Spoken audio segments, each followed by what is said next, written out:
Hello guys, back to my channel Chiranjit Puja হরাসা কেন বসে তোমাদের স্বাগত জানাই। তারপরে রেসিপি নিয়ে চলে আজকে বানাবে দই বেসমের কারি। তাছাড়া তোমাদের থাকো।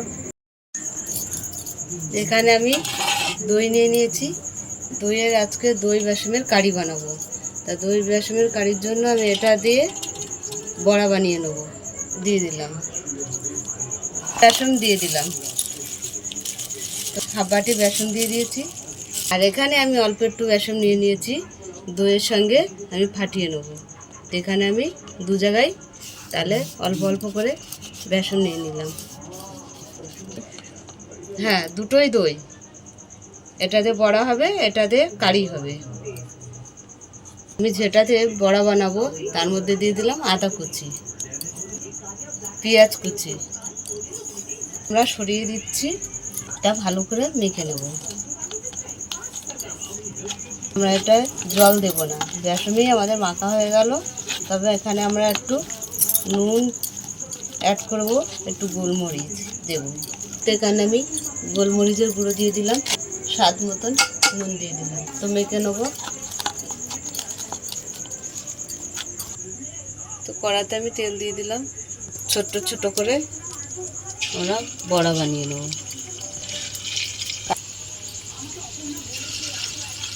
তো বড়া মতন ছোট ছোট করে আমরা বানিয়ে নেব। ভাজা হয়ে গেছে, তুলে নিলাম।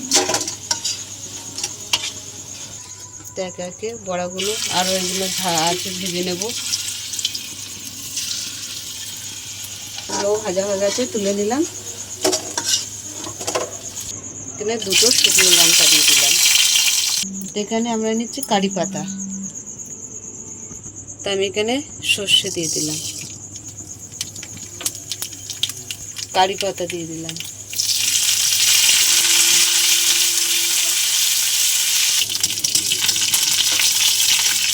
মানে দই আর বেসন যে আমরা আলাদা করে নিয়েছিলাম, অল্পটুকু বেসন আর দই, এই জলটা আমি এবারে দিয়ে দিচ্ছি কারি পাতার মধ্যে। আমি এখানে স্বাদ মতন নুন দিয়ে দিলাম, লাল লঙ্কার গুঁড়ো দিয়ে দিলাম।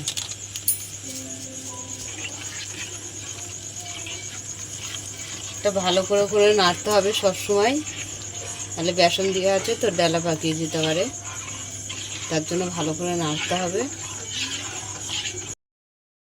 কত পাতলা দিয়েছিলাম, গাঢ় হয়ে গেছে।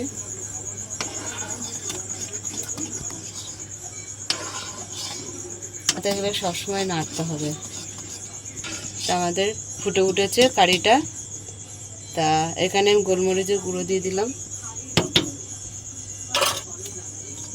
তো আমাদের কারিটা ফুটছে, আমি এবারে বড়াগুলো দিয়ে দেবো।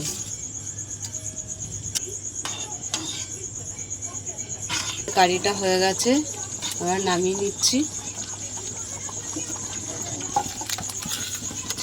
তো আমাদের দই বেসম হয়ে গেছে, দই বেসমের কারি হয়ে গেছে। তো তোমাদের কেমন লাগলো বলো। আর এটা রাজস্থানেরই খাবার, এটা ইন্ডিয়ায় কুমড়ো কমই খাই। তো আমি রান্না করি তো লোকের বাড়িতে, তার জন্য আমি দেখে আজকের এই কারিটা বানালাম। তো তোমাদের কেমন লাগলো বলো। ভালো লাগলে লাইক করে দেবে, শেয়ার করে দেবে, কমেন্ট করে দেবে, সাবস্ক্রাইব করে আমাদের পাশে থাকবেন আর ভিডিওটা দেখবেন। টাটা।